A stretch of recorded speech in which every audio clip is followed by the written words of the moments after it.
Baik, Bismillahirrahmanirrahim. Assalamualaikum warahmatullahi wabarakatuh. Waalaikumsalam. Waalaikumsalam warahmatullahi wabarakatuh. Selamat sore. Alhamdulillahirabbil alamin. Wassalatu wassalamu ala asrofil anbiya'i wal mursalin wa ala alihi wa sahbihi ajma'in. Amma ba'du. Selamat datang para peserta International Education Webinar seri kedua. Singing for Growth, Enhancing Early Childhood Education through Music and Creativity.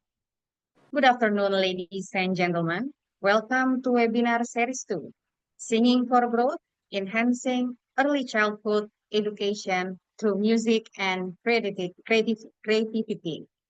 Today, Thursday, 6th of March 2025. Hari ini, Kamis 6 Maret 2025. Saya Femi akan memandu acara webinar pada sore hari ini. My name is Femi and I will be your host for this webinar. Sebelumnya, mari kita bersama-sama menyanyikan lagu Indonesia Raya, Mars Muhammadiyah, dan Mars Aisyiyah.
Aisyiyah sejati, sadar akan kewajiban suci, membina harga wanita, mencari tiap kemerdekaan.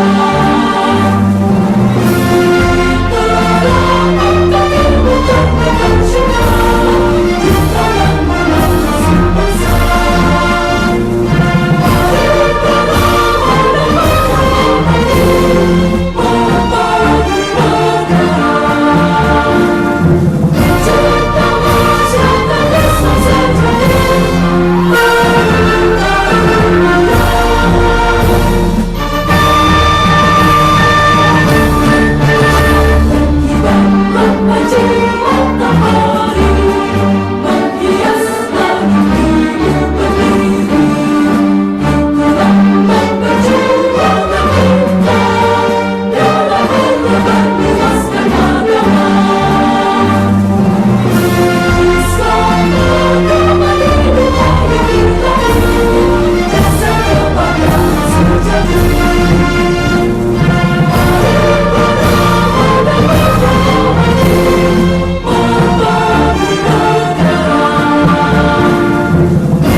Baik, terima kasih kepada panitia yang telah menampilkan lagu Indonesia Raya, Mars Muhammadiyah, dan Mars Aisyiyah.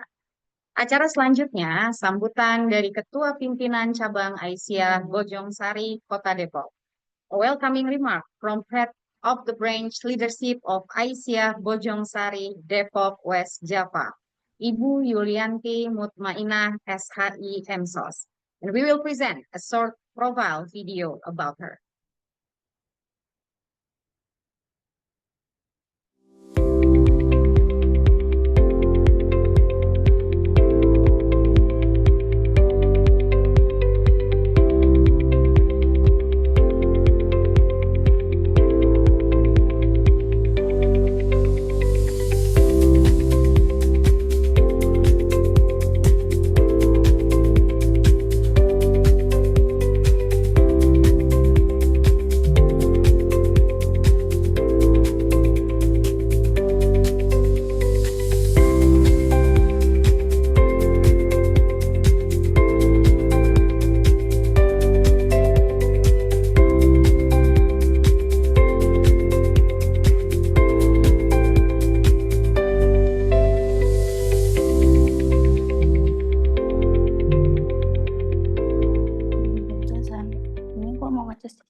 Thank you. And now to Ibu Yulianti, time is yours. Terima kasih Ibu Femi. Bismillahirrahmanirrahim. Assalamualaikum warahmatullahi wabarakatuh. Alhamdulillahirabbil alamin wa bihi nasta'in ala umuri dunya waddin wassalatu wassalamu ala asyrafil anbiya'i wal mursalin wa ala alihi wa ashabihi ajmain amma ba'du. Puji syukur kita panjatkan kehadirat Allah Subhanahu wa taala, Tuhan semesta alam.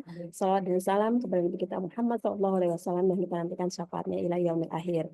Ibu dan Bapak yang kami hormati, yang kami banggakan, selamat datang untuk webinar yang kedua pada hari ini. Yang sama-sama kami hormati dan kami banggakan Bapak Gogot Soeharwoto, SPD, MED, PhD. Beliau adalah Direktur Jenderal Pendidikan Anak Usia Dini, Pendidikan Dasar dan Menengah Kementerian Republik Indonesia.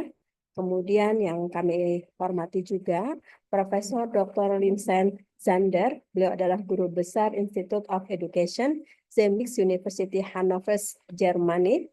Correct me if I'm wrong. for spelling.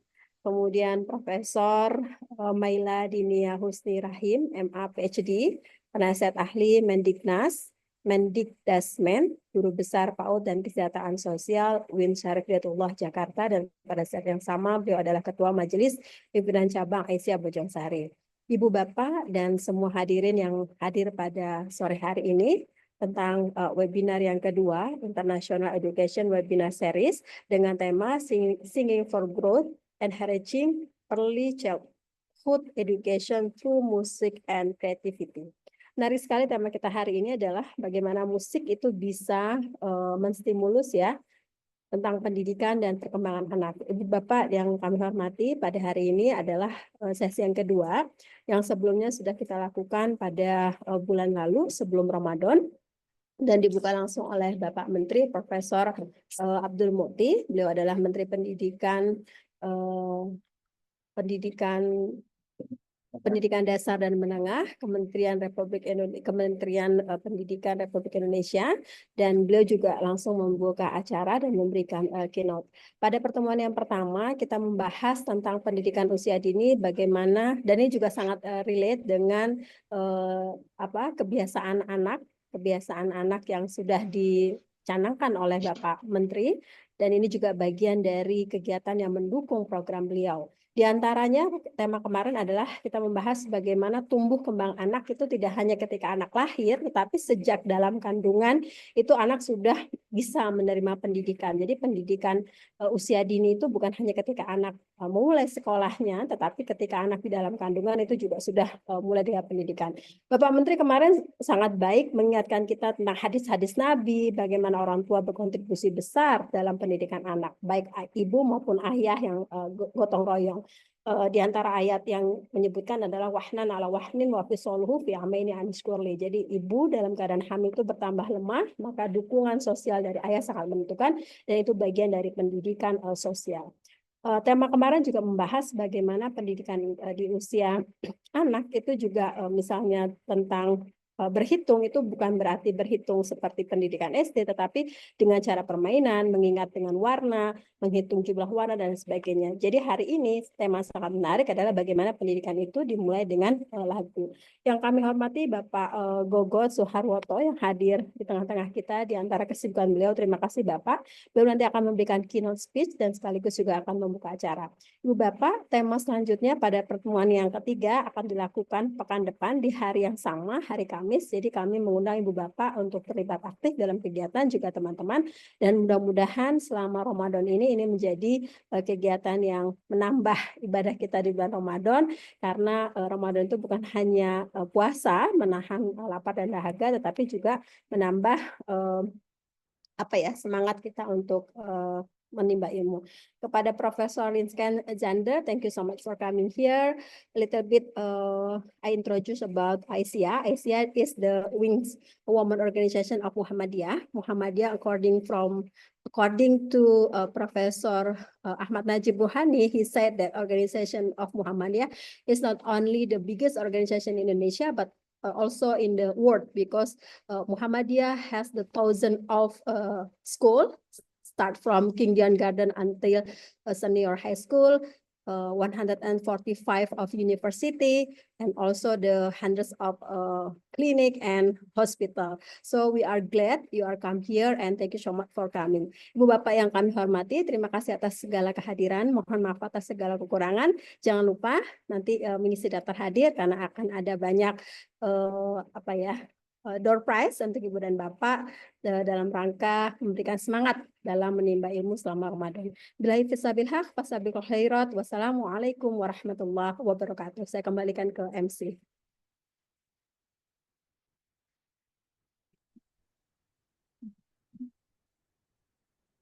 Baik, terima kasih Bu Yuli. Thank you Ibu Yulia for your welcoming remark. Next, speech will be delivered by Bapak Bapak Suharwoto. Direktur Jenderal Pendidikan Anak Pendidikan Dasar dan Pendidikan Menengah, Director General of Early Childhood Education,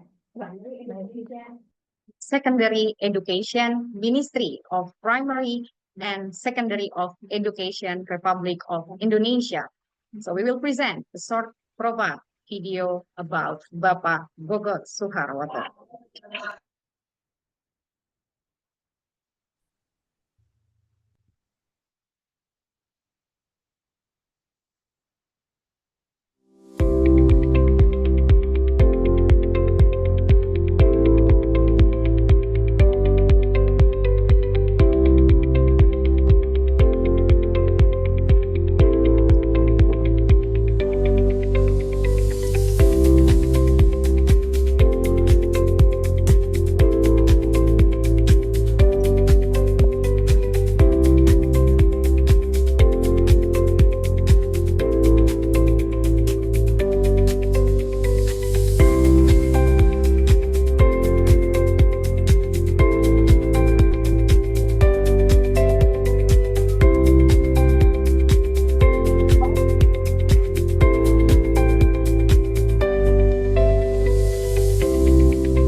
To Bapak Gogot, time is yours. Terima kasih, Bani. Assalamualaikum warahmatullahi wabarakatuh.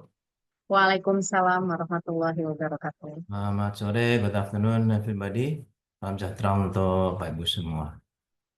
Tadi sudah dikenalkan, saya izin langsung aja yang saya hormati Bu Yulianti, PCA Bojongsari, Bu Lisan Sender, Bu Maila, Prof. Maila, dan Bapak Ibu semua yang hadir. Sesuai dengan apa yang sudah ditugaskan kepada saya akan menyampaikan apa yang sudah dicanangkan oleh Pak Menteri, yaitu terkait dengan 7 kebahasaan Indonesia hebat. Sudah terlihat ya, ini ya screen saya ya? Sudah, Lihat. Pak. So, good afternoon everybody, and especially Bu Lisan. This presentation will be in Indonesian, but I'll speak in English, so a combination of both. But I mix also sometimes. Bu Lisan, thank you for also your time to share with us.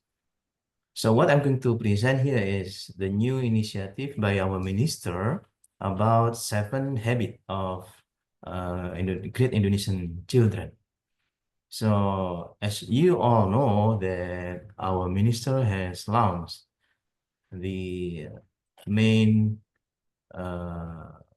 focus of education, what we call it, pendidikan bermutu untuk semua, quality education for all. It's just like a UNESCO before, yeah, education for all, but we put it quality education for all. So one of the breakthrough initiative that have been launched by our minister is the 7 habits of great Indonesian children. 7 kebiasaan anak Indonesia hebat. But before I go to the main topics, I'd like to also share with you that while we have decided that quality education for all is the main goal of education in Indonesia being launched by our minister, Professor Dr. Abdul Mukti MD. So our children now that we are teaching is not for today or for tomorrow, but for the future.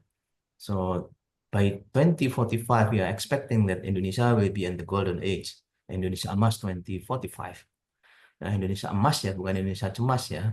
Ini banyak plesetan-plesetan ya. So there are a lot of jokes that 2045 is Indonesia cemas. No, we are optimistic, yeah, very optimistic that in 2045 Indonesia will reach the golden age of a nation. So there are 6 at least, there are more maybe you can explore, but at least there are 8 considerations that we have to put in our consideration in educating our children. One is Industrial Revolution 4.0, AI and cyber security, and transition of energy, climate change, food security, health, and of course the economy gap. So those are the 8 considerations why our minister decided we have to put our quality education for all as the main goal of the Ministry of Education, primary and secondary education. So in Indonesia, as you all know, all the policy has to be supported by the government regulation. So in general, if I may say, there are three framework in developing any program in Indonesia. One is regulation framework. Basically, all the program that being funded, being implemented by the government has to be or must be supported by government regulation. So that's why we call it regulation framework. Second one is the institutional framework. So the government has to decide which institution will implement the program. And third one is financial framework. So the government has to provide enough funding when we decide to implement any program. So for this first one, we like to share with you there are some regulation that being considered as the supporter to implement pendidikan bermutu untuk semua. Ini kira-kira berapa persen ya yang nyambung ya? Tapi kan PowerPoint-nya ada ya. Nanti silahkan ya, baca-baca sendiri.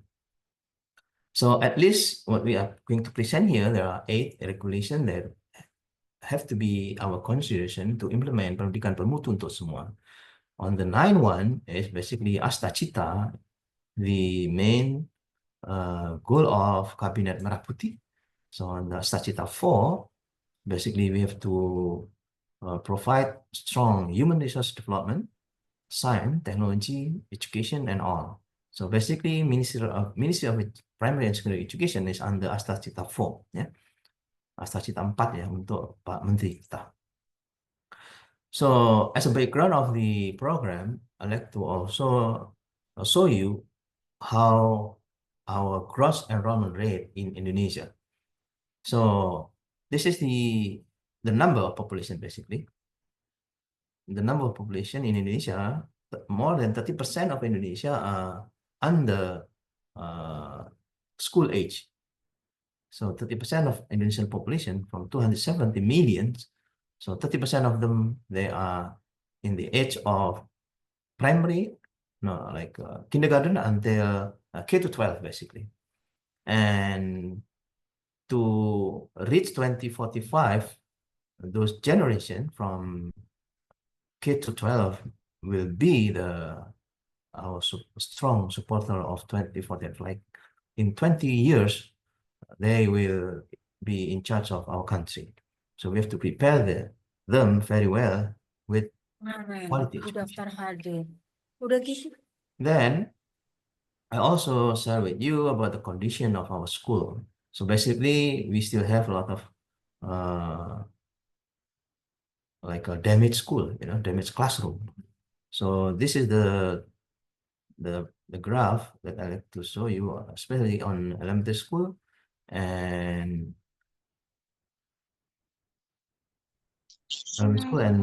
middle school. We still have like 11% of our school building, severely damaged, rusak berat, ya, and 7% in middle school and 8% in high school. So what are the challenges in terms of quality? So this is the PISA result that our student result on PISA score is very low. So if I may summarize from the presentation that 75% of Indonesian students at age of 15 years old, they are falling under below 2 level in literacy. So this is very serious problem. And also 82% is under 2 level of mathematics. So what it means that 75% of our students, they have a difficulty to understand the paragraph, the meaning of the paragraph. And also they are not capable in doing simple application of mathematics in real life. And this is also, like to share with you, the gap between the student from unfortunate family or from poor family and student from rich family. We still see the gap on early child education and senior high school. So the gap is a little bit higher than in elementary school and middle school. So if you see on the left side, the bottom of the graph, so on the AKS, angka kesiapan sekolah on early child education, we have still a big gap. So compared to elementary school and middle school, and the gap is getting higher when you see the graph from senior high school. So between the rich and the poor, the gap is higher. So what that means that there are more student from poor family, more school age student from poor family cannot enter the school because of economic problem. So we still have a lot of data here that basically we have three challenges. One is from early child education, second one is senior high school, and third one is anak tidak sekolah. So out of school children, we still have 4.5 out of school children that need to be accommodated or need to be retracted to school. So now I like to share with you only two from this 9 major program of our ministry. So one is the compulsory of 13 years compulsory education, and the blue, basically I highlight with the blue one, and the 7 habit of Indonesian great Indonesian children. 7 habit of great Indonesian children. So there are many here, but I'll not explain all of them, but if you can read it. So basically we have Pacar 13 tahun, we have Sarpras revitalization, we have school system entrance, new system, and then we have qualification, competence, and welfare of teachers. We have 7 habit of Indonesian children, and we have training for BK and KPKan.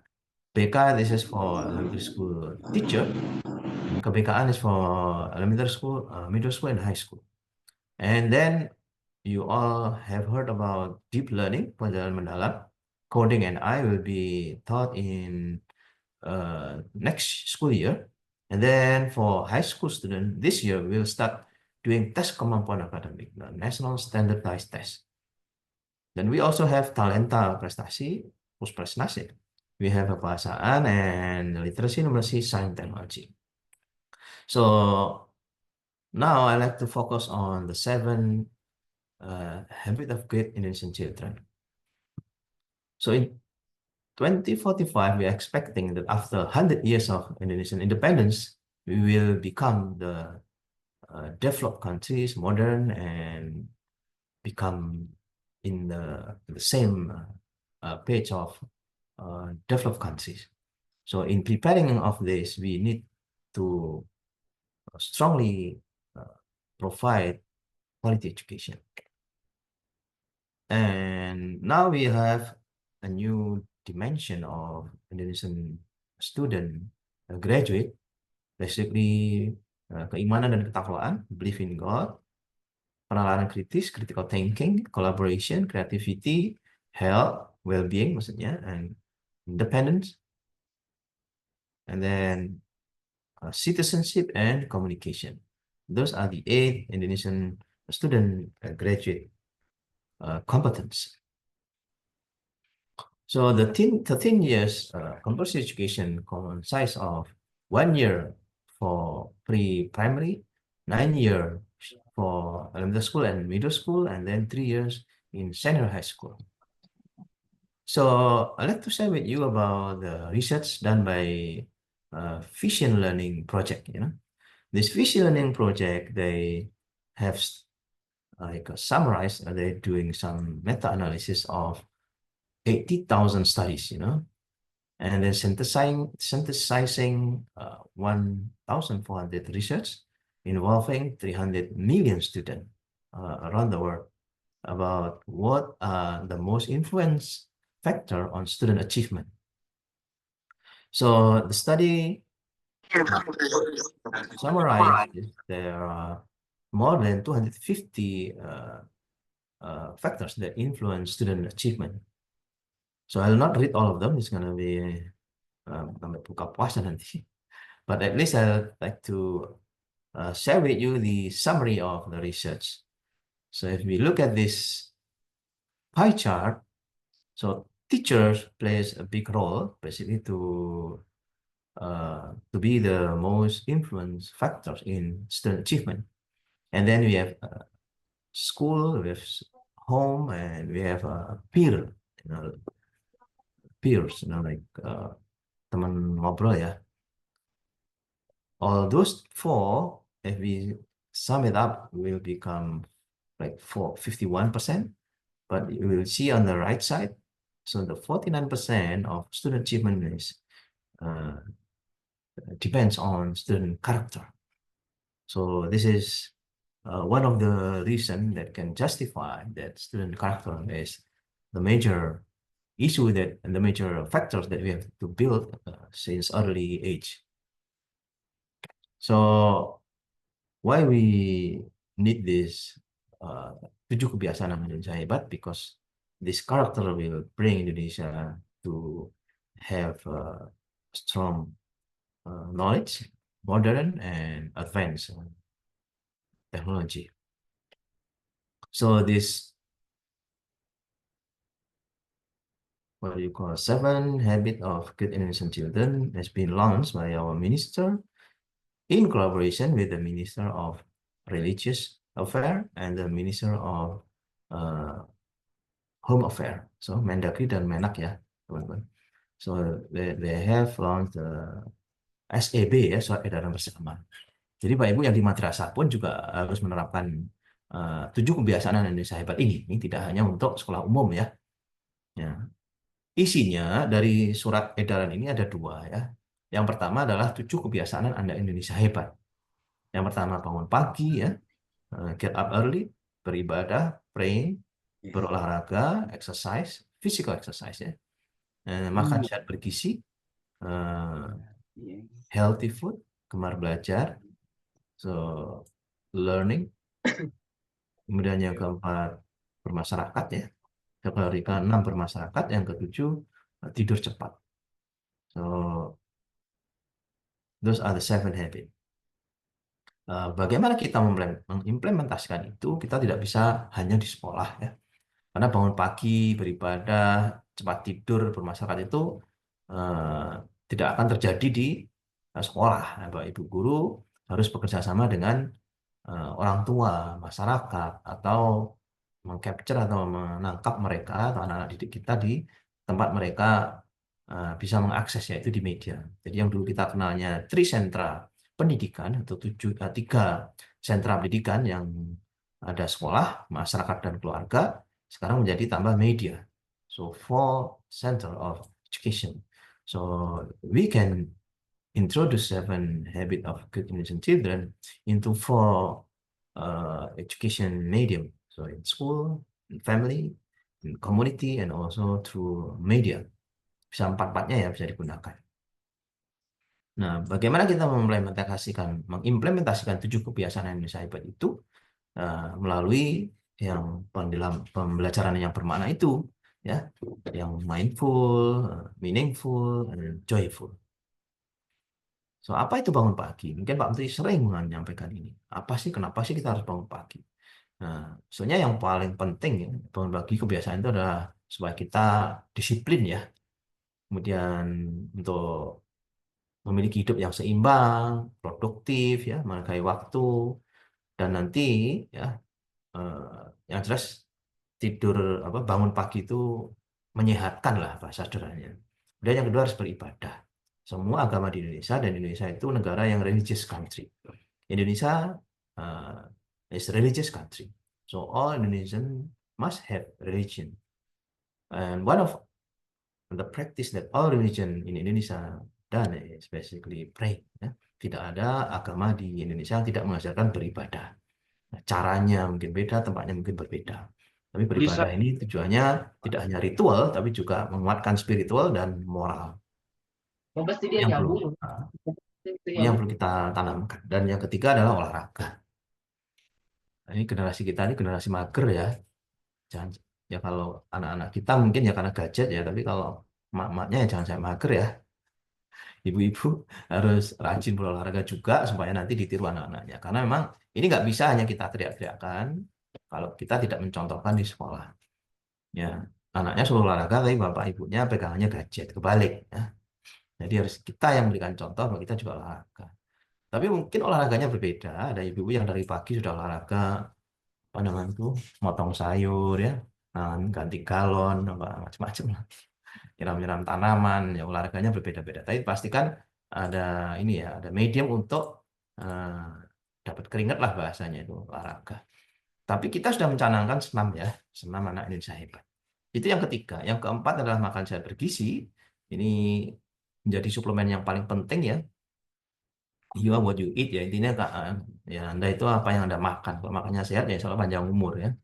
Kalau makannya sembarangan ya pasti nanti banyak penyakit ya. Prinsipnya adalah memenuhi kebutuhan nutrisi supaya kita bisa melakukan hidup yang sehat, seimbang ya, dan bisa berkontribusi lah ya untuk masyarakat. Kemudian gemar belajar pasti ya, karena kita berada di dunia pendidikan ya semua harus belajar. Nggak hanya muridnya ya, tapi juga gurunya justru yang harus paling pertama belajar. Yang keenam, bermasyarakat, aktif dalam berorganisasi ya intinya. Dan yang terakhir, tidur cepat. Jadi 7 ini yang terus tiap hari ya harus kita lakukan. Nah, tadi sudah saya sampaikan, bisa di satuan pendidikan, bisa dengan keluarga, bisa dengan masyarakat, dengan bisa media. Ini contoh-contoh apa ya, strategi tujuh kebiasaan yang saya hebat itu dari mana saja ya. Nah, semua jenjang boleh ya, dan harus dilakukan ya. Pendidikan formal, non formal, informal boleh ditempuh juga ya, tidak masalah. Nah, kalau diintegrasikan dalam intrakurikuler, kokurikuler, ekstrakurikuler silahkan ya. Bisa melalui pembiasaan positif dan juga ada aktivitas-aktivitas ya, boleh bermain melalui kegiatan sosial, produksi pemanfaatan media, macam-macam lah ya. Termasuk juga libatkan semua yang ada di lingkungan sekolah. Tapi poinnya semua kegiatan dipastikan peserta didik kita yang akan mendapat benefit. So all this activity has to be focus on student ya, bukan malah sibuk gurunya sama kepala sekolahnya ya, sama orang tuanya, tapi anak-anaknya malah tertinggal. Nah, apa yang kita lakukan di kementerian, kita banyak ya, kita sudah melakukan aplikasi, ya, banyak kegiatan aktivitas sosialisasi, kita bikin banyak inilah, termasuk juga bahan-bahan ajar ya. Kita juga bikin bintek ke beberapa UPT, guru, sekolah ya. Kemudian kita bentuk tim untuk memastikan pendidikan karakter ini dijalankan di sekolah-sekolah. Kita juga menyelenggarakan membentuk TPPK ya, tim pencegahan ya, kekerasan di satuan pendidikan, dan juga kita akan selalu melakukan monitoring terhadap implementasi 7 kebiasaan anak di cyber ini. Nah, ini aktivitas-aktivitas yang sudah kita lakukan ya. Keliling Pak Menteri ke seluruh Indonesia memastikan 3 hal ini terjadi. Jadi itu 7 kebiasaan yang saya Pak. Yang kedua yaitu aktivitas pagi ceria.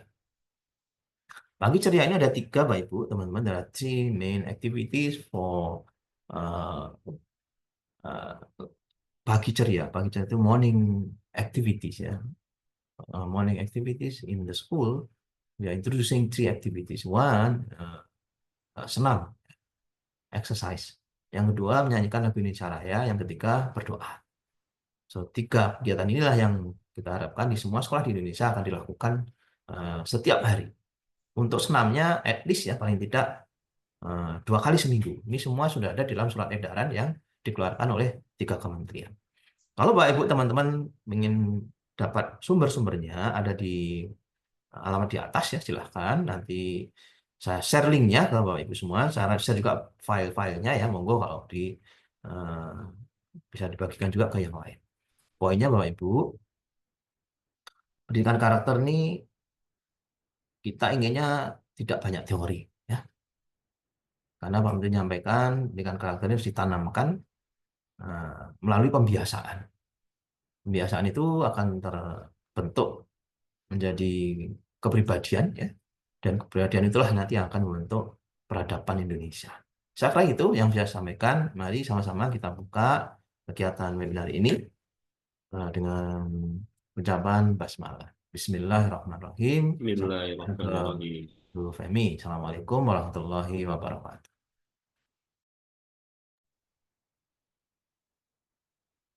Waalaikumsalam warahmatullahi wabarakatuh. Terima kasih Bapak untuk materi pada sore hari ini. Yang disampaikan tadi adalah salah satunya bagaimana kita menerapkan 7 kebiasaan Indonesia hebat. Thank you for sharing with us. Mohon izin Bapak Gogot untuk mengambil foto bersama-sama para peserta webinar pada sore hari ini. Mohon izin ya Pak. Ya. Mohon panitia, ada berapa slide kita? Ada 3 slide. Ada 3 slide. Oke, slide pertama. 3, 2, 1.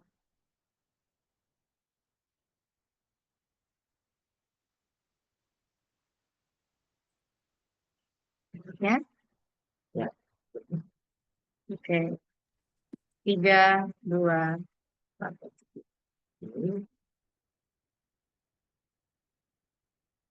Oke, last slide. Oke, untuk slide ketiga, kita mulai. 1, 2, 3.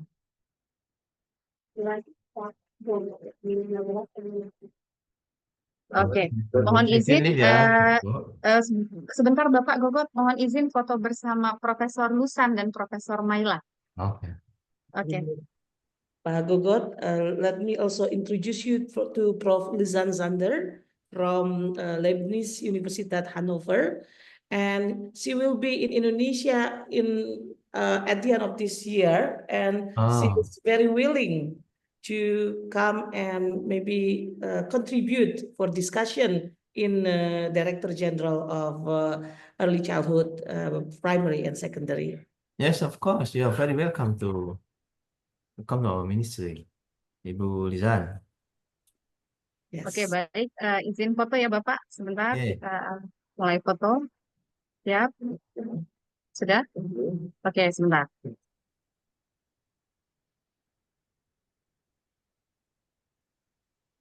Oke, 3, 2, 1.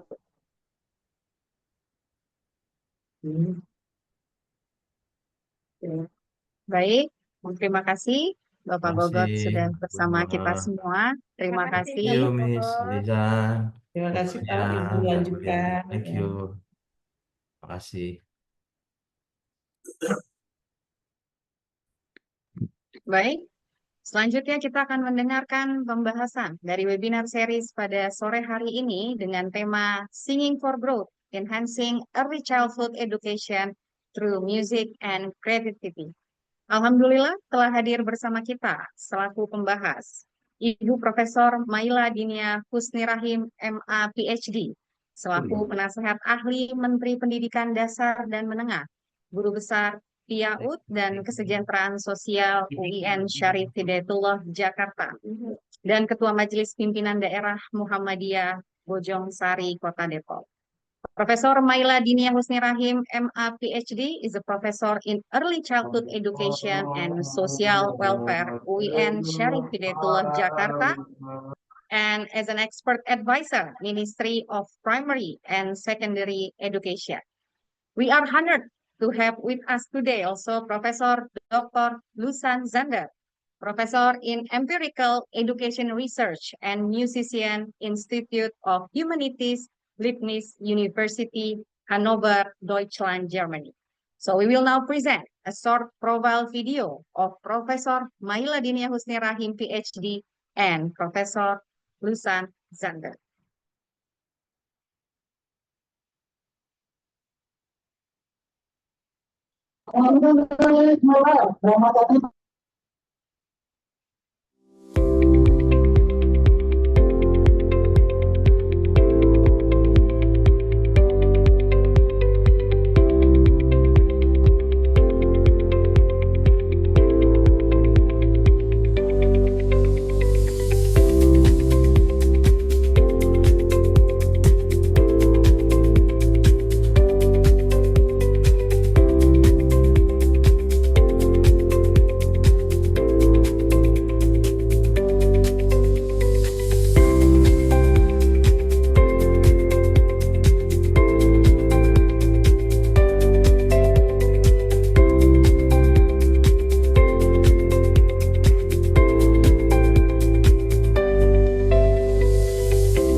We're waiting for another video. Okay.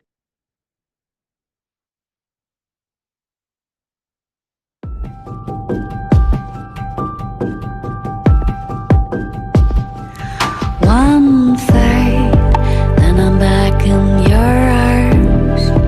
Then I lay on his bed, face turned away. As I bathe in the light of our afterglow, you bathe in the room next door.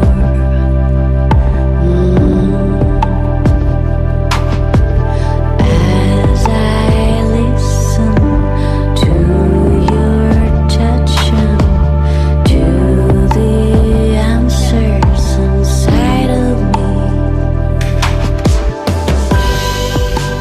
Nothing much. Now I invite Professor Maila Dinia Husni Rahim to lead the discussion. Thank you.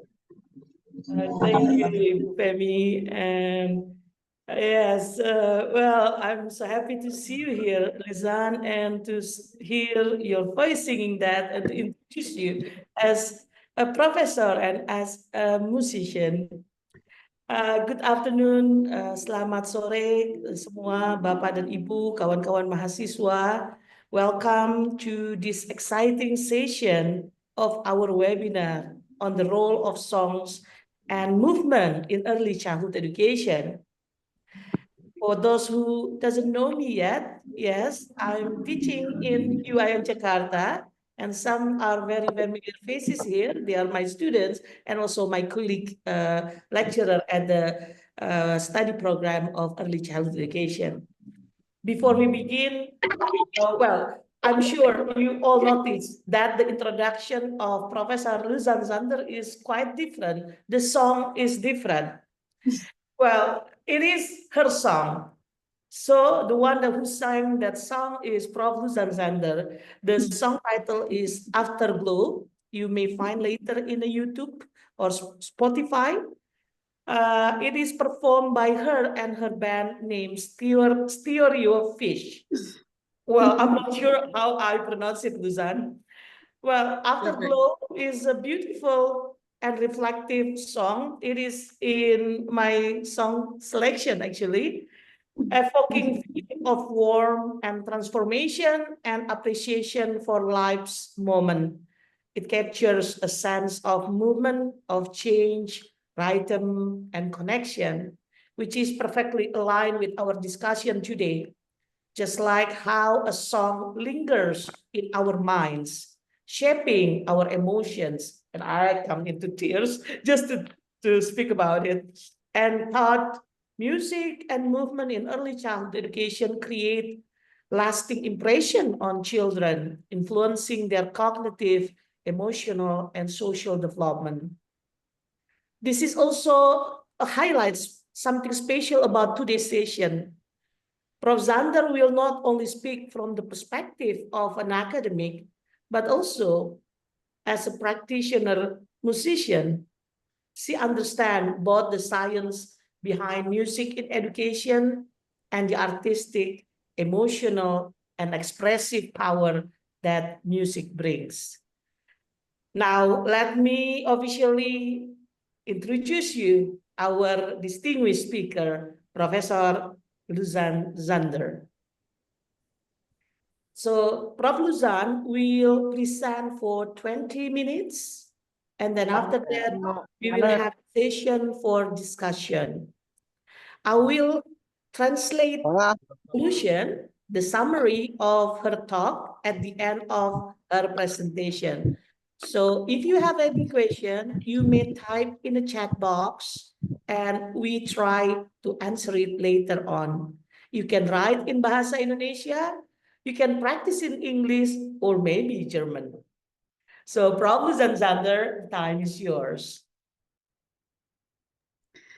Thank you, Myla, so much for this introduction. And I have to admit, I'm completely overwhelmed. I have never experienced anything like this. And when I start my presentation, you will understand why. And I am so honored to be in this. It feels like a whole, like two big continents of my life are coming together in this webinar today. And I cannot thank you enough for having me here and inviting me. And it came a bit of a surprise, the invitation to the webinar. And I was preparing for it and I really enjoyed it. And I thought I make this a very unusual and a bit uh, yeah, like I could never give a presentation like this on a regular conference here. I thought I make it special and I make it very personal. I have the feeling this is what's appropriate here. Thank you very much. I'm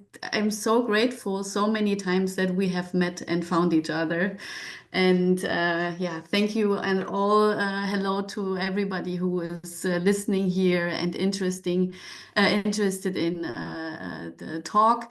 I will try to speak slowly as I am aware that not everyone is speaking very English very fast or first language. But yes, thank you for offering the translation. I am very moved and I hope I will recover as I am giving the talk. So thank you also for this very interesting introduction by Bogo Soharboto. I don't know if I pronounced this right. I thought this is a very good introduction to why this is so important. I will try to share my slides now.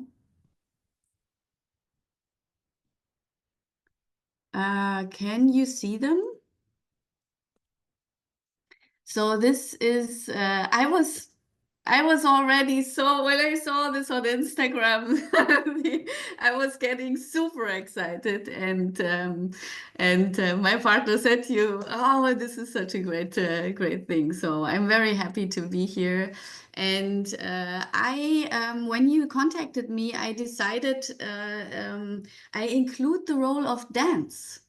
And instead of just focusing on music, I include the role of dance because dance is very close to music, and I think adds a whole dimension to it. I have done research on it personally, so I thought I include this perspective in this talk today. So this is here where I wanted to say thank you, but I already did that and I think I get going. Now, I want to start with a brief, very personal introduction. You have introduced me with the video. I wanted to say very personally that I grew up in a tiny village in Germany, which is really just 10 houses. And so I was, yeah, not raised in a big city, but in a tiny village. And this is very important for my identity because music and dancing was very important, a very important part of my life. Then I studied psychology in Berlin at Humboldt University. I still live in Berlin, but I'm now professor of empirical education and science. I've never thought that I could be that at some point in my life, but this is how it happened. And my research focus is, as has been said, the role of social relationships in educational development. When I started my research on this topic in Germany, everybody was looking like this is not important. This is not relevant. We focus on performance and achievement and this. So when I started doing my research on social relationship, it was a bit, this is not very serious. So I started to use really rigorous methods to provide evidence that social relationships are very important for educational trajectories. And I did this also because for me personally, music was such an important part of my upbringing, and especially in times of hardship, in times of when everything fails, everything goes wrong, and you have no idea how to move on, music really helps you to reconnect with people and to find hope and to find optimism. So I was convinced that especially in hard situations, which always happen also in education, you need music to recover. And for most of my life, my professional life at the beginning, I started I had this very separate. I was always afraid to say that I am a musician as well, because I was afraid that people would judge me negatively because I do both. And then I met a professor, like a very famous professor, an American professor, who said, no, no, no, you should do this both together. And here you see, I put this the first time in my life in a presentation, personal pictures. This is me with my dad's guitar as a baby, and here this is my brother and me, and we're playing a piano together. And this is later with my dad, who taught us everything. And this is my brother. This is the band Stereofish now. So this has always shaped my life, and this is the background, the personal background of the talk that I.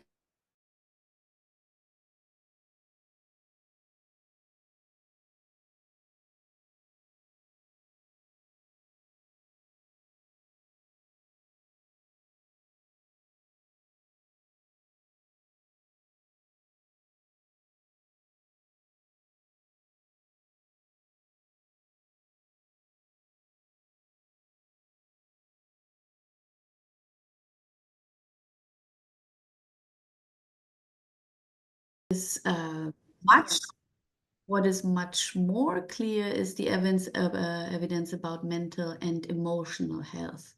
So it's really there's some reviews, studies, and analysis that show that music and dance improve mental and emotional health, are overall very beneficial for the well-being, and especially it allows children and adolescents, and I think this is the goal of the program that you have introduced here. It allows to also satisfy, to express identity and satisfy the emotional needs of feeling connected with others. And so yeah, this is an important thing that we can work with. What we also know in the meantime is that it clearly affects the social life of children. So we have solid evidence that music and dance foster social connections and social bonding. It improves the social behavior, and it improves social relationships. This is the area in which I did some research too, and we have very big samples to show this. So here in this case, we have really good evidence now that it actually works. So now I want to show you the German dance project Tanzzeit, which means translated time for dance. And I accidentally got offered this evaluation of this big project when we were accompanying the Berlin Philharmonics, as they did these dance project in schools. And in a break, I talked to one of the dancers, and they said they told me about the project, and I was lucky enough to then talk to the people who had just started this back then, and we were asked to evaluate this. So what happens in this project? So the teachers are just on the side. But the project works like this. It was founded in 2005, so it's now it's now 20 years old. And the idea was to teach contemporary dance in primary and secondary school. And it was supported by the Federal Ministry of Education and Research in Berlin. But they wanted to know, does it really work, or does it just feel good? And so they asked us as scientists to provide scientific evidence for these, and go with them, go see the classes, do video record, do questionnaires, and all the stuff that we then did. And about 50 schools per year our Tanzzeit is going to 50 schools per year, and it doesn't matter gender, it doesn't matter social background. They have a slight preference for schools that are doing not so well, so they kind of help also have the mission to help disadvantaged student groups. And what they do is in the class, the students develop a choreography, and this is guided by 2 professional dancers. So it's not the teachers who do this, but it's 2 professional dancers. And they give the kids the opportunity to work with them intensively over a half year, 1 year. And in the time since they have started, more than 25,000 pupils have participated in this project. So this is a very, very impressive initiative, and I cannot tell you how excited I am about their work. So we had the task to evaluate this year. You see my wonderful collaborators, Madeleine Kreutzmann and Professor Dr. Bettina Hannover. So when we had the task to evaluate this, we were interested in what do we want to know. And one task or one question that we were super interested in and that I want to present you today, because it's also a topic that I care much about, is, does it really increase the feelings of belonging? Does it increase the students' belonging to a community, a collective? And what I want to give you a little background. Belonging is a fundamental human need. We all need to belong. We all want to feel well. And if we feel we're in the right spot, if we feel recognized for who we are, then this has tremendously positive effects on our adjustment, our well-being, but also our achievement. Our grades, there have been powerful studies in the United States showing that feelings of belonging powerfully affect performance by also decreasing the gap between traditionally lower performing groups. So this is a really very important variable to look at, and we wanted to study this in this project. And of course, as a psychologist, we work a lot with self-report. How do you feel you belong before participating in the intervention or after? But this is intrapsychic. It's just a feeling. But what we wanted to know is, are the kids, after they participate in the project, actually more liked by their peers, by their other students? Are they really integrated more, or is it just a feeling? So I want to show you a little bit, a tiny peek into our scientific methods. So I do lots of research on social networks, and in social networks we have in degrees and out degree. Let me show you this. This is a social network of one school class, yeah?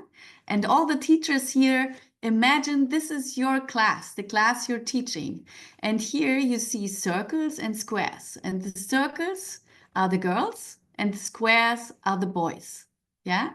And the people with colors, here the red and the blue and the green, this is students who have a migration background, who have immigrated to Germany, and the grays are the German students. So what you see here is lots of connections. The students say, I like this person, or I work with this person, and this is what I'm doing in the classrooms in Germany in my research. So what you see here, there's a super popular girl and a super popular boy. And what we measure now is the in degree. This is how many arrows go to one child, and the out degree, how many people you indicate you like. Yeah, how many do you like? So in this study, here you see there is one child that is not really popular in the class. No one indicates her as a friend.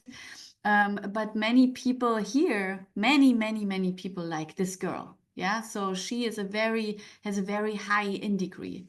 So this we used to see if the dance project increased the actual belonging and the feelings of the belonging.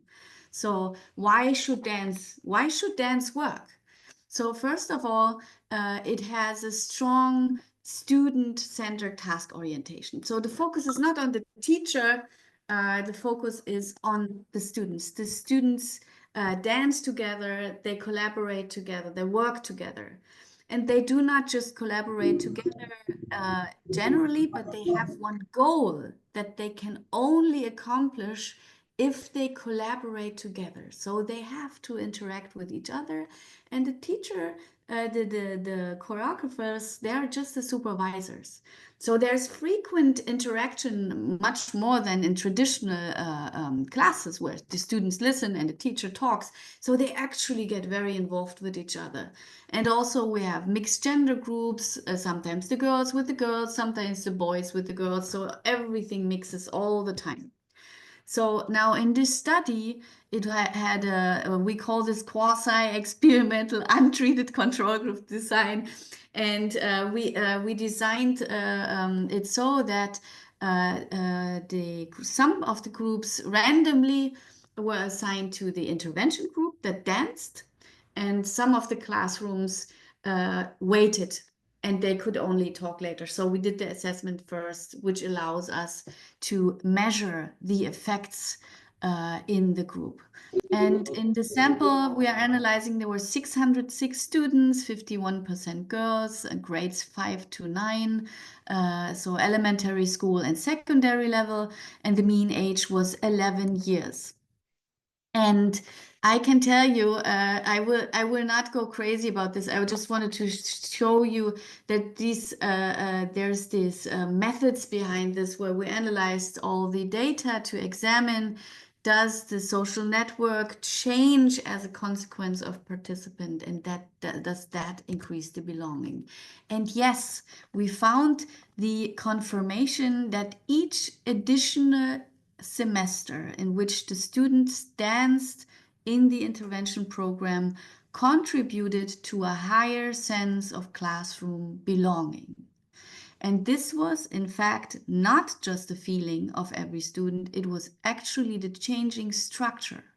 So because the kids danced, they formed more connections between each other, which is why they felt they belonged more in their classroom, which then can positively affect their academic adjustment.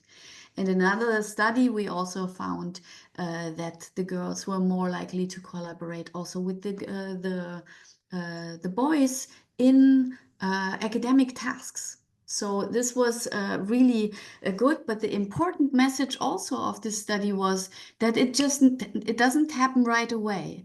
It's not super quick. You need to do this intervention for a longer time. So our effects only showed after 2 semesters.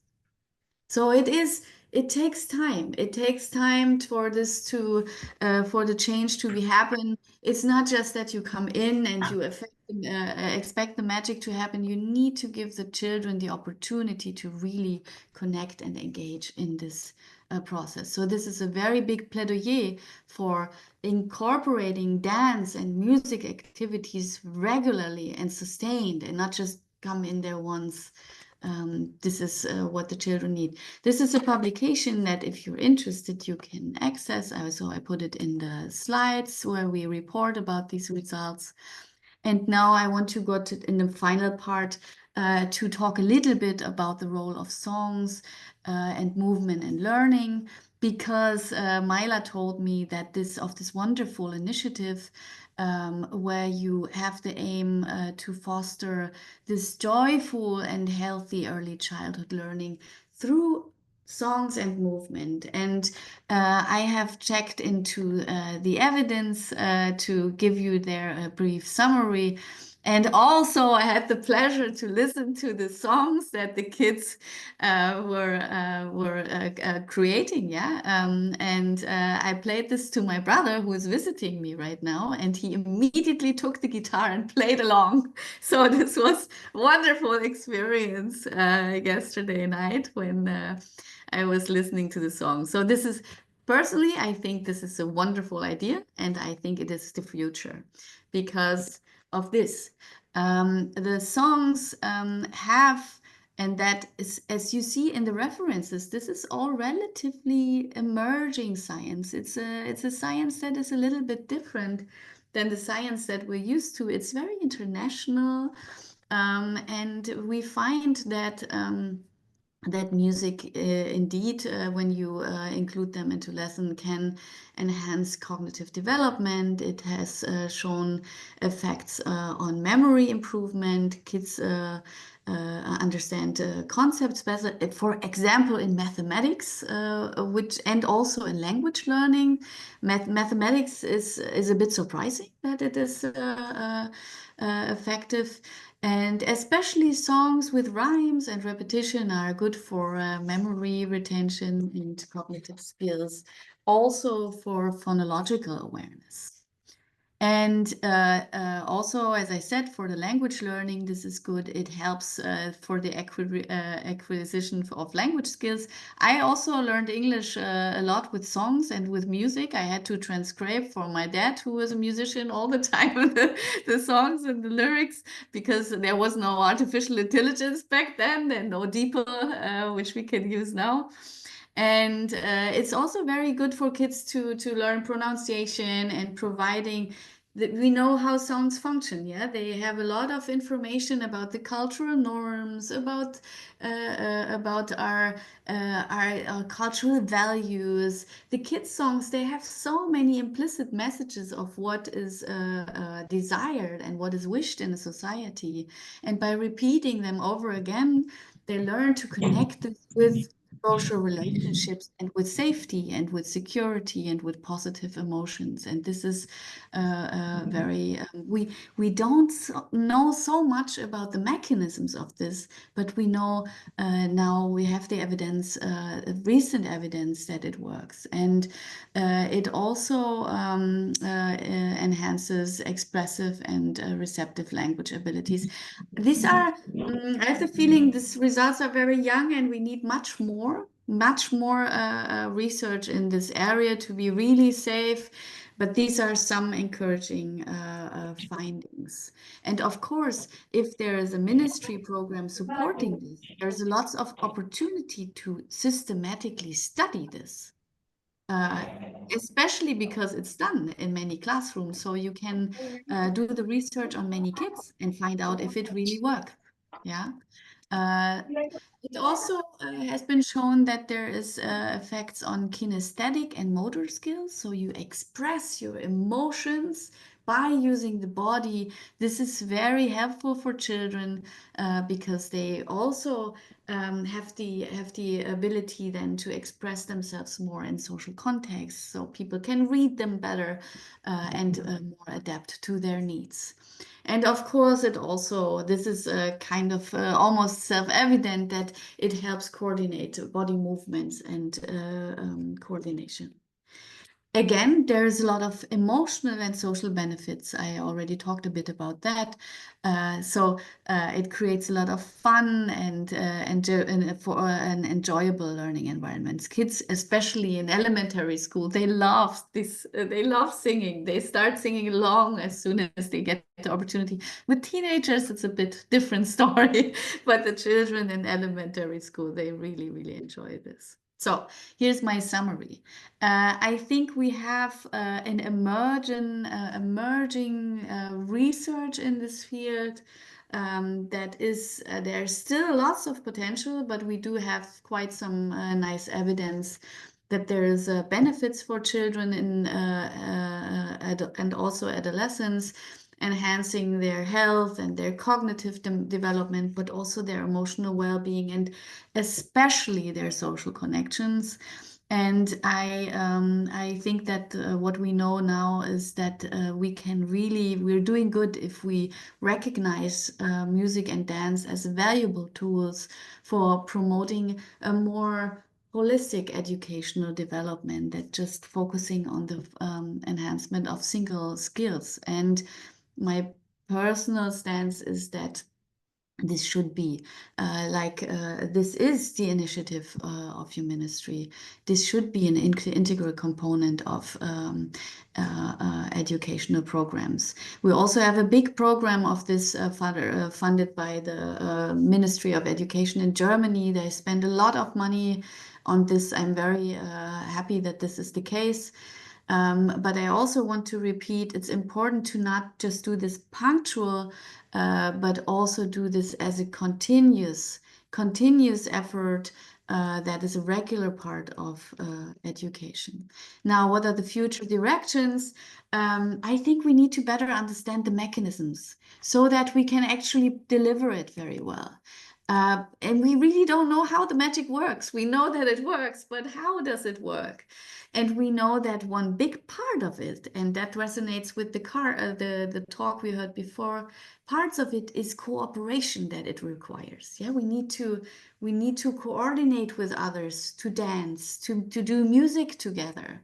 And this is much better than for interpersonal attraction than competition and individualistic viewpoints. And dance especially, but also music, enhanced dance, creates lots of opportunities for contact among the classmates. I said this is better than in typical classroom studies where students just sit and raise their arms. It's also a non-academic activity, so students don't feel so threatened about it.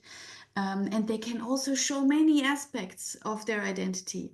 When I was observing the dance projects, the kids, this was amazing to see these kids grow and to step up, especially shy children who are very introverted. If they get the chance to shine and to dance, they grow, they really grow, and you see it. And if they feel safe, their eyes light up, and it's really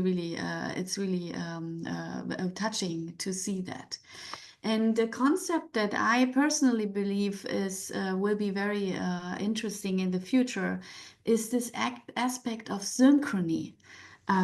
This coordination, like this attuning to each other, synchronizing movements, synchronizing with eye contact or body contact. But this is very, very valuable. And I think personally, I think it's a very important way to counter the whole computer world. I think this helps us to remind us of how what sensual beings we are as humans, with all our feelings and the movements. And of course, there's now robots trying to dance. I saw this on a recent conference in Abu Dhabi. They're training robots to dance with people, but I think this is another future. But I think for human beings, it feels very, very special to dance together.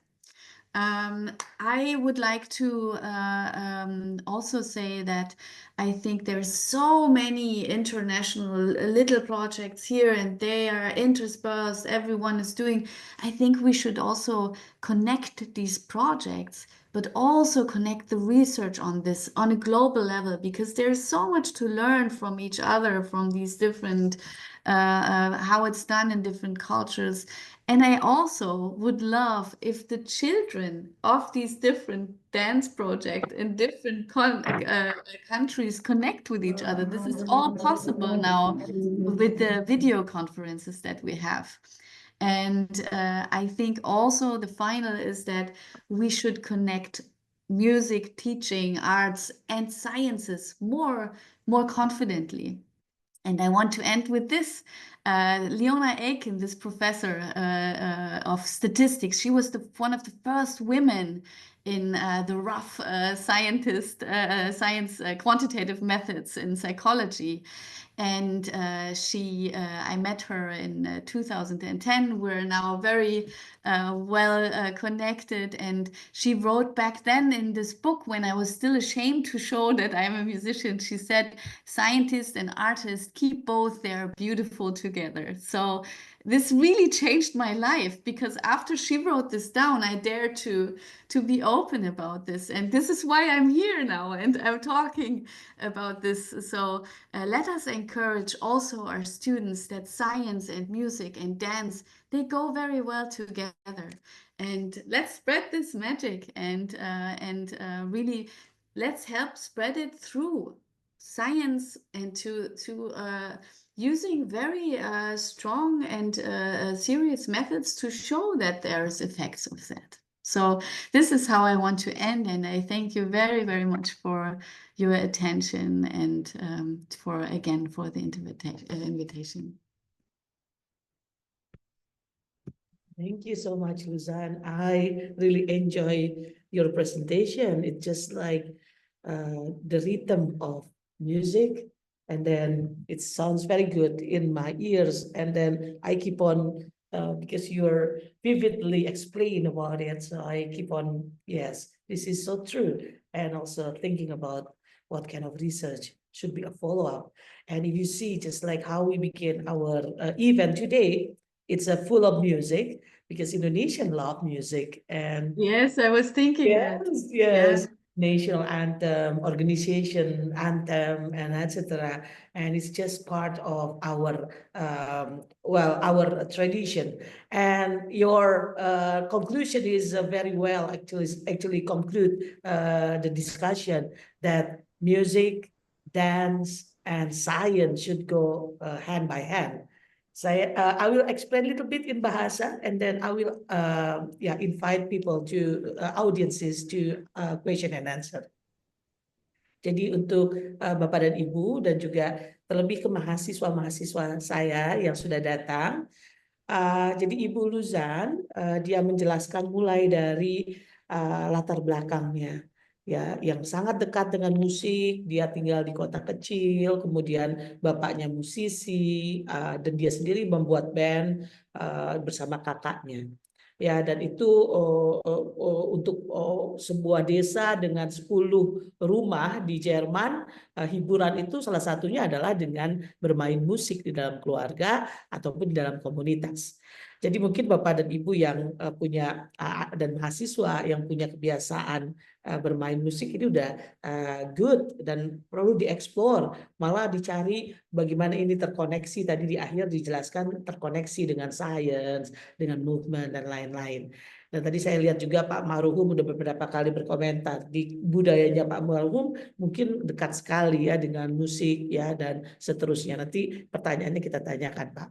Nah, tadi juga dijelaskan beberapa manfaat music and dance untuk psikologi, maksudnya well-being dari anak, kemudian physical termasuk mengurangi kadar gula dan seterusnya dengan kita bergerak, mendengarkan musik dan seterusnya.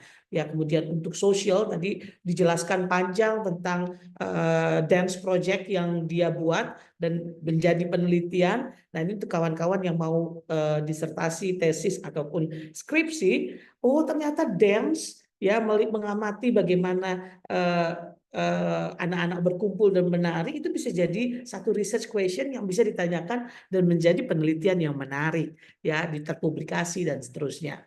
Ya, kemudian juga dia melakukan penelitian tentang bagaimana dance project tadi berhubungan dengan belonging, perasaan diterima, perasaan menjadi bagian dari komunitas, kenyamanan untuk berada di suatu tempat. Misalnya yang mahasiswa saya berada di dalam kelas, itu namanya belonging. Ya, dan situ dikatakan bahwa di penelitian dia di akhir ditemukan hasilnya ada dampak yang luar biasa dari kegiatan dance project tadi untuk perasaan memiliki di dalam satu kelompok. Ya, kenapa bisa begitu? Dijelaskan beberapa alasannya. Salah satunya ada 3 yang dijelaskan sesungguhnya adalah karena ketika kita bergerak itu kita mencapai satu tujuan yang bersama-sama akan capai. Ya, jadi semuanya tahu mau kemana. Ya, kemudian juga kebersamaan. Ya, itu membuat feeling belonging. Nah, kemudian Prof. Luzan juga bicara kenapa sih perasaan itu diperlukan ya, belonging tadi ya, maka apa yang harus dilakukan. Nah, kemudian di sesi kedua terakhirnya dia bicara tentang ada beberapa temuan penelitian yang menjelaskan bagaimana kinestetik dengan motor skill itu berpengaruh dari songs dan movement. Ya, makanya dia tadi menyambut baik penjelasan dari Pak Dirjen sebelumnya tentang kebiasaan baik anak Indonesia hebat. Dan sebelum presentasi beliau saya berikan beberapa lagu Indonesia yang menang lomba kicau, kompetisi kreasi inovasi lagu Indonesia, lagu anak Indonesia tahun lalu. Ya, ada 3 lagu yang saya berikan. Tadi dia jelaskan, semalam dia dengarkan bersama kakaknya yang gitaris. ya kakaknya sambil playing the guitar and listening to the song, mendengarkan lagu tersebut ya. Nah kemudian juga bagaimana lagu itu bisa menjadi suatu pemantik atau inspirasi untuk kita bergerak ya. Kemudian juga ada banyak sampai social movement itu bisa digerakkan juga dengan bukan hanya physical movement ya tapi social movement also dari kita tadi bergerak dengan mendengarkan lagu ya kemudian menari dan seterusnya.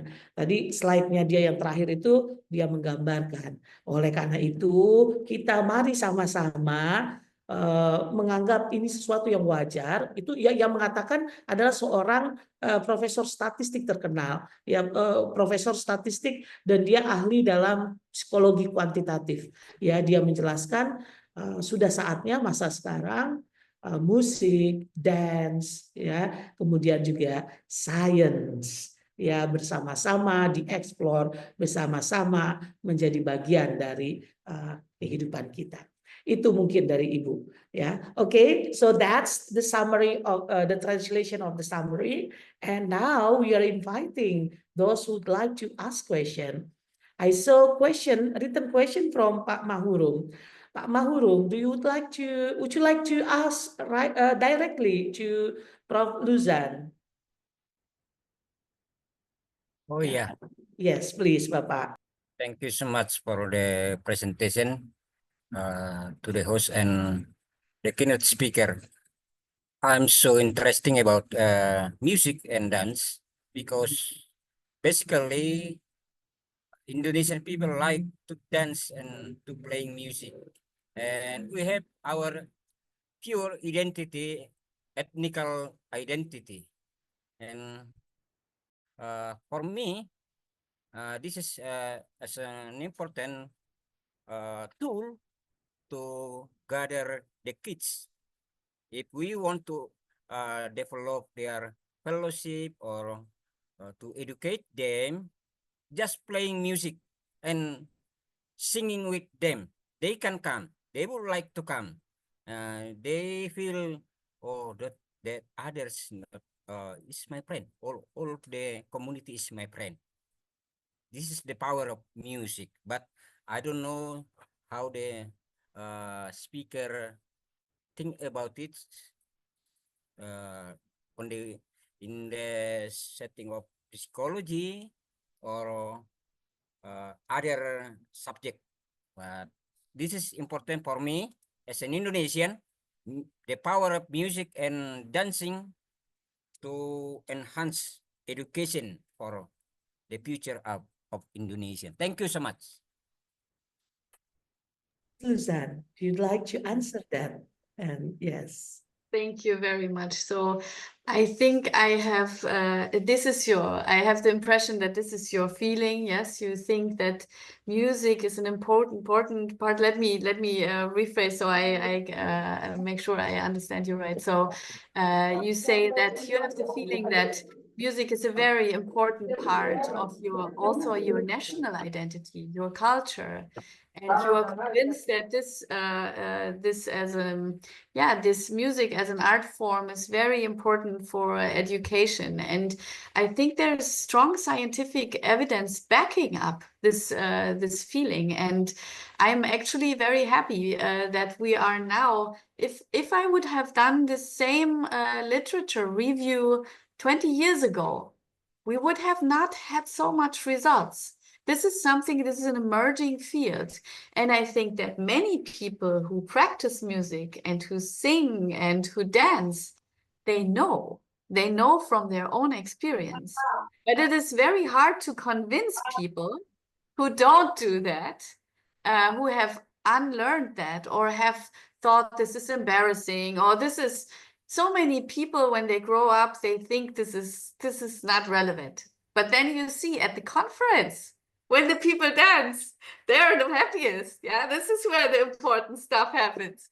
And I think now we are in the situation that what we feel is in line with the evidence, the scientific evidence. So I think you're going in the right direction.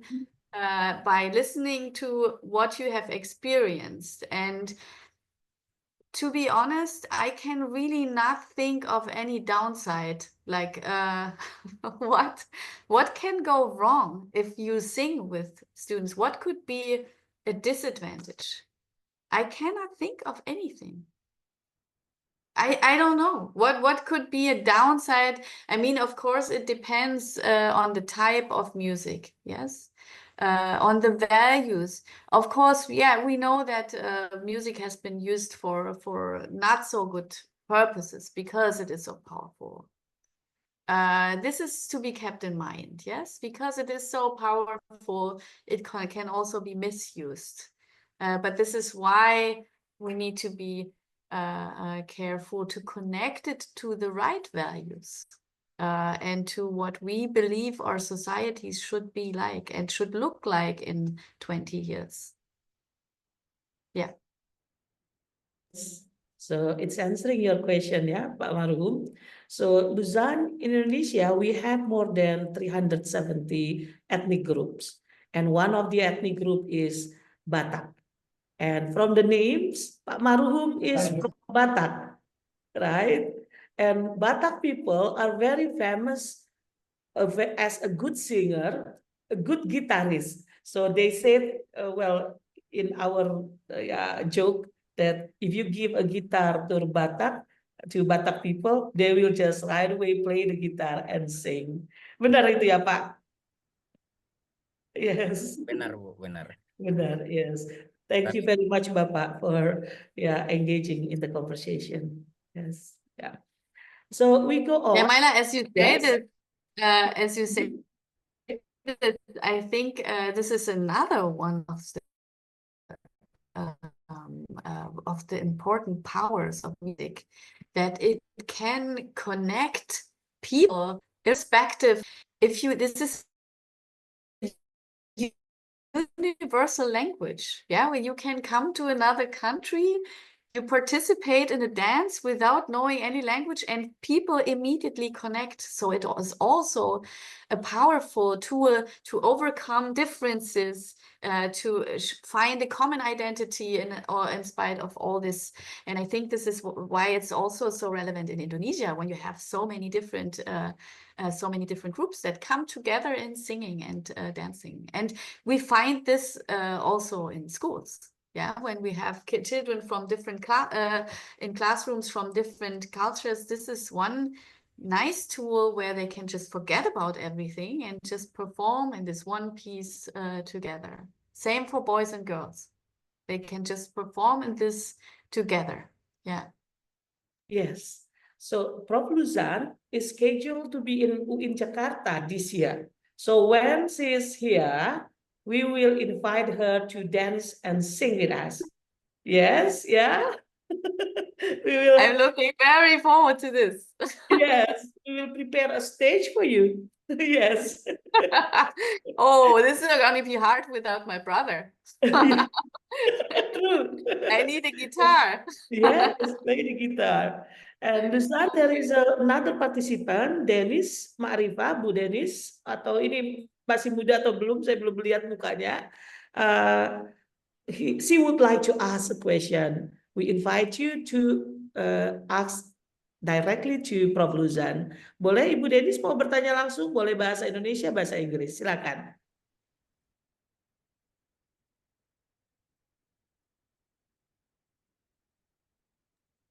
Baik Ibu Maila, terima kasih sudah memberikan Mbak kesempatan. Dennis masih muda ya. Oke. Iya, Ibu. Okay, before I'm going to introduce myself. I'm a student from the major of early childhood Islamic education from the same campus with Professor Maila. I'm technically her student right now, and I'd like to say thank you so much for filling this webinar because I am really interested in this webinar because it's talking about music and dancing. Because I really love something about music and dancing, and I grew up in a family which which loves music, and I think all the family is able to play instruments like guitar and the piano. And I also love dancing so much. I've been dancing maybe since my primary school and until now also. So I'm really interested to like learn about this. And after I listened to your speech about this webinar, I really agree that music really helps us in improving our memories, and also dancing also improves us in our memories, and also like it helps us on our social life, like we gain friends, we work as a teamwork, like, and others too. Okay, now I'd like to ask a question about, I think you mentioned something about that music about therapy. About therapy, you said that music can it can be something like a therapy for us. And I was wondering how does this therapy works on young children's, like how does it work? Does it do something like, for example, does it heals a children's emotions, like when they're mad? Do you like, is there a therapy using a music or like something like that? I hope you understand my question. Yeah, I understand your question perfectly well. I think yes. The first part when you said that you can confirm this evidence, I think this is it. And you confirm this has been driving this research. Yeah, many people were like the feeling so strong about this, then they're doing the literature search and they don't find any evidence. So this is how these music projects have started, but it was very hard to get funding for this because it's such a, my honest opinion is because I think many people think this is female. It is not, I don't know. But now it changed. It's serious now. It's the benefits are so clear. And so this is the first thing I wanted to say. And the second is, so we need to have the rigorous methods to make ourselves be heard. We need to publish in the good journals. Yes, it's if you say this, it's not convincing enough. It needs to be backed up by hard scientific evidence. So we need to learn the good methods and to apply these methods to make this claim. And the other thing is about music therapy. I have not had the time to look into that, like to review all the evidence. I know from hearing that there is lots of music therapy, also for children, also for adults. And but I don't feel safe enough to say this is how it works.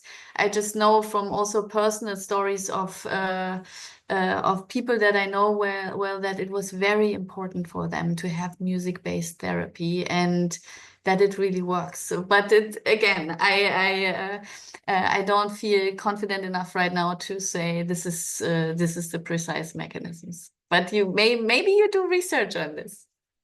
Yeah. Okay, thank you so much for Good. answering. Ini langsung nanti penelitiannya. You can do research on that. So Oh, your final okay. project will be about this. Oh, Yes, yeah, yeah. I I think that's encourage a good you because idea. if you have this personal background, you know what it is like, and you Yeah. have a feeling if this is real or not. You have your strong experience base, and this informs your science. But then you keep neutral and you add big samples, and then you get an idea if this is a real phenomenon. Okay, thank you so much for answering. I was like curious because like I'm also a part-time teacher, teaching young children's, in kindergartens, and like I was also like wondering like maybe because I also love music, I love to listen to music, and I really agree that music really gives me a relief, it makes me like less stress, and that's Yes. why I was thinking, does it work on children too? I But it's am okay. I am 100% sure. I just don't know the evidence, but absolutely think so. You have experienced it. I experienced, especially as I said at the beginning, in times of stress, in times of challenge. It kind of is a reassurance that everything is going to be okay. It's like it gives you this base, this safety, and you can go through the pain and you can go through the happiness, and you can kind of guide yourself through stressful times. Yeah. Okay, thank you so much. We're You're so very happy to welcome. have you. Thank you. Thank you so much, Dennis. Now we have 11 minutes left, and we would like to invite one last question. Anyone have a question for Prof. Luzan, please? Or anyone would like to sing the song that you created, for example? Yeah.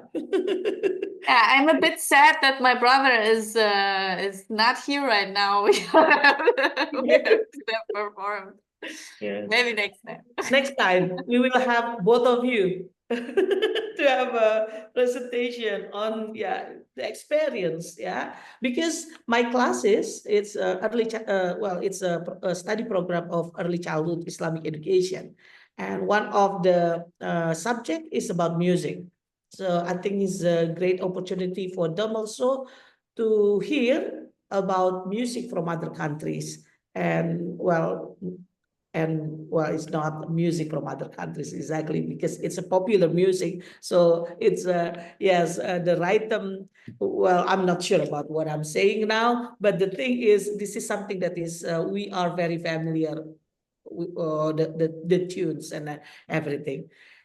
Okay, now Maybe yes, I can say something. That I know that many teachers are here, right? In yes, this teachers. group. I think you are doing a very, very valuable job for the society, and this cannot be stressed enough. You do the everyday work. You shape the future, like we heard in the keynote.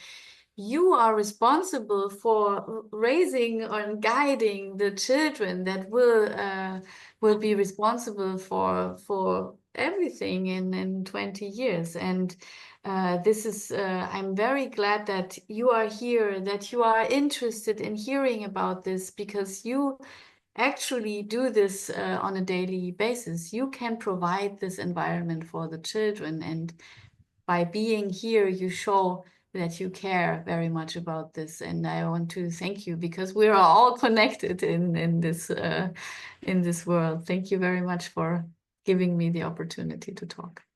Yes, thank you. Mbak Femi, so now, well, this is the end of our presentation, and we thank Okay, you, thank you. Prof. Luzan. But Mbak Femi, maybe later you will invite the audiences to sing Di Sini Senang, Di Sana Senang, Di Sana Senang. So we have a song called as Di Sini Senang. Here we are happy, and there, and Di Sana Okay. you are Yeah. happy. Yeah. Yeah. Okay. Now I give the floors and the mic to Mbak Femi. Please, you may lead the song. Yes. Thank you. Okay. Thank you, Ibu Profesor Maila, and thank you, Profesor Lusan Zander.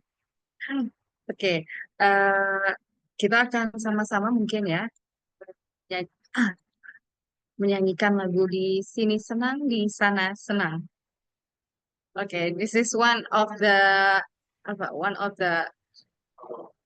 famous song in Indonesia for children. Yeah. Oke, panitia mungkin bisa membantu. Okay. Okay. Saya berharap partisipasi teman-teman yang ada di webinar sore hari ini untuk kita bernyanyi bersama-sama. Let's sing Ayo, together. buka Di kameranya sini yuk. senang, di sana senang. Buka mikrofon dan buka kamera. Kita Ya, nyanyi untuk terima kasih. We thank Prof. Luzan with our singing. Yes, please yes. open our mic and camera and we sing Mohon for. dibuka kameranya dan di unmute audionya, speaker. Siap, Bang Yudi? Siap, oke. Kita mulai ya. Let's begin. 1, 2, 3. Di sini senang, Di senang-senang, senang, di di mana-mana mana-mana hatiku hatiku senang. senang. Di Di sini sini senang, senang, di sana sana senang, senang, di di mana-mana mana hatiku hatiku senang. senang. La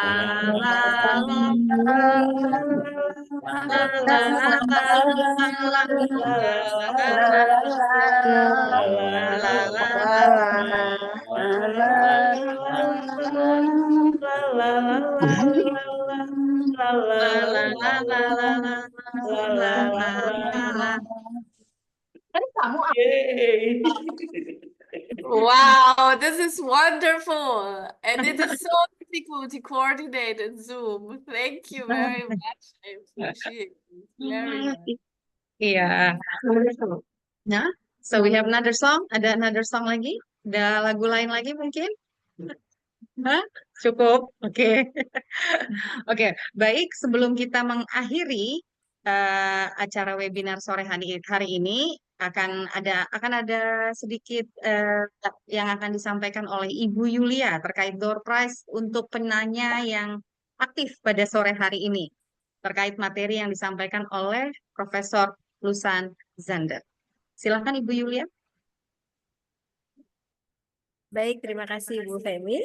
Ibu Bapak yang tadi sudah bertanya, mohon bisa menuliskan nama dan alamatnya kolom chat, bisa langsung ke saya, boleh, atau di kolom chat Zoom juga boleh. Ibu dan Bapak mohon daftar hadir diisi karena kita akan mengirimkan e-sertifikat atas nama Ibu dan Bapak, dan jangan lupa alamat emailnya disampaikan. Saya kira begitu informasinya. Nanti untuk pertemuan ketiga juga ada door prize lagi. Terima kasih Ibu Femi. Thank you, terima kasih Ibu Yulia. Baik, Profesor Maila, ada lagi yang mau disampaikan sebelum kita mengakhiri seminar pada sore hari ini, Bu? Cukup, terima kasih. Cukup ya, thank you. Oke. Demikianlah teman-teman, webinar series 2 sore hari ini telah kita ikuti bersama-sama. Terima kasih atas kehadiran Profesor Maila, Profesor Lisan Zander, Ibu Yulia, dan Bapak Gogot juga yang tadi sudah bersama kita. Dan semoga kita dapat banyak manfaat dan webinar dari webinar sore hari ini. Dan tidak lupa kami mengingatkan ada webinar series 3. Untuk itu kami tetap mengharapkan partisipasi teman-teman, Bapak dan Ibu sekalian untuk mengikuti kegiatan webinar series 3 yang insya Allah akan dilaksanakan pada tanggal 13 Maret 2025 pekan depan. Oke, atas nama panitia, saya mengucapkan banyak terima kasih. Kita kembali lagi bertemu di pekan depan. Auf Wiedersehen. Wassalamualaikum warahmatullahi wabarakatuh. Waalaikumsalam warahmatullahi warahmatullahi wabarakatuh. Terima kasih.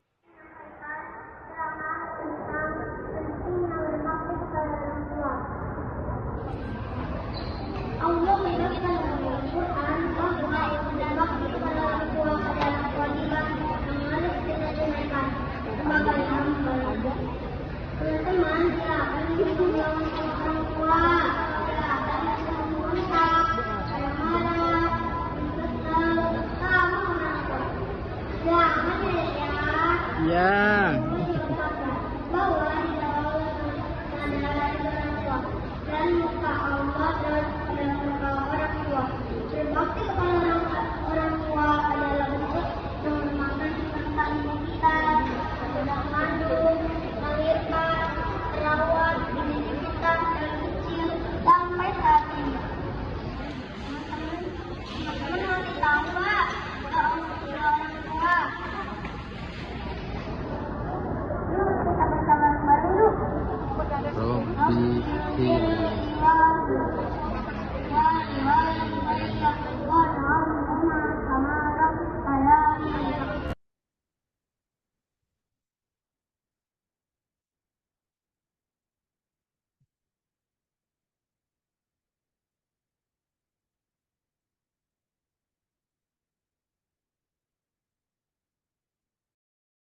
Assalamualaikum warahmatullahi wabarakatuh. Halo, apa kabar semua? Hari ini anak-anak hebat dari TK Aba 30 Duren sendiri sedang berlatih untuk kegiatan Porsi Ijaba 2024. Mereka akan berlatih untuk lomba menari, mewarnai hafalan surat pendek, hafalan doa harian, dan filosofi. Pasti penasaran kan bagaimana serunya mereka berlatih? Yuk kita lihat.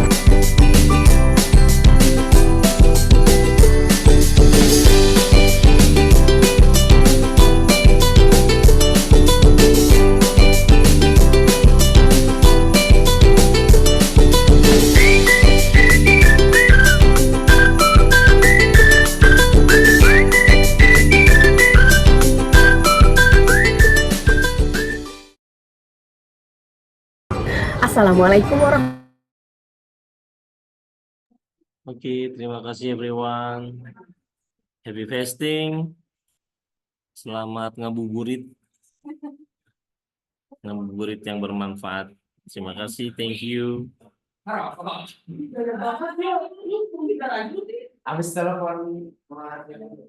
See you next week.